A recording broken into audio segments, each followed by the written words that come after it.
दोस्तों आज की वीडियो में मैं आपको 5 दिलचस्प पहेली के बारे में बताने जा रहा हूँ, तो आइए शुरू करते हैं। पहेली नंबर 1, किस सूरत में बिस्मिल्लाह 2 मर्तबा आती है?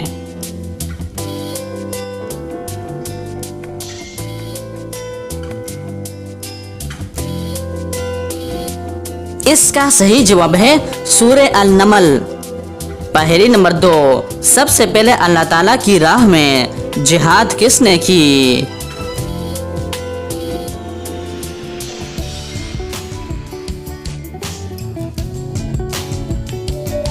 सही जवाब है हजरत इदरीस अलैहिस्सलाम ने।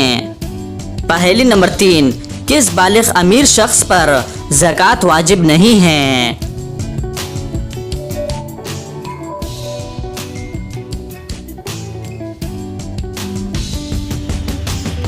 इसका सही जवाब है ऐसा शख्स जो सारा साल पागल रहा हो।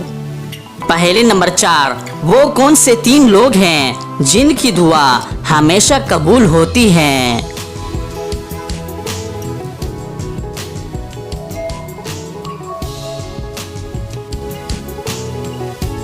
सही जवाब है नंबर 1, मजलूम की दुआ, नंबर 2, बाप की बेटे के हक में दुआ, और नंबर 3, मुसाफिर की दुआ।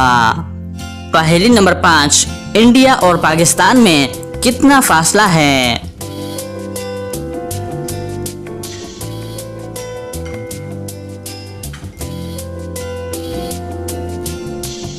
इसका सही जवाब है कुछ भी नहीं, यानी जहां पाकिस्तान खत्म होता है वहीं से इंडिया शुरू होता है। तो दोस्तों उम्मीद करता हूँ कि आज की वीडियो आपको पसंद आई है। अगर पसंद आई है तो लाइक का बटन दबाएं और मज़ीद मालूमाती वीडियोस के लिए हमारे चैनल को सब्सक्राइब कीजिए। शुक्रिया।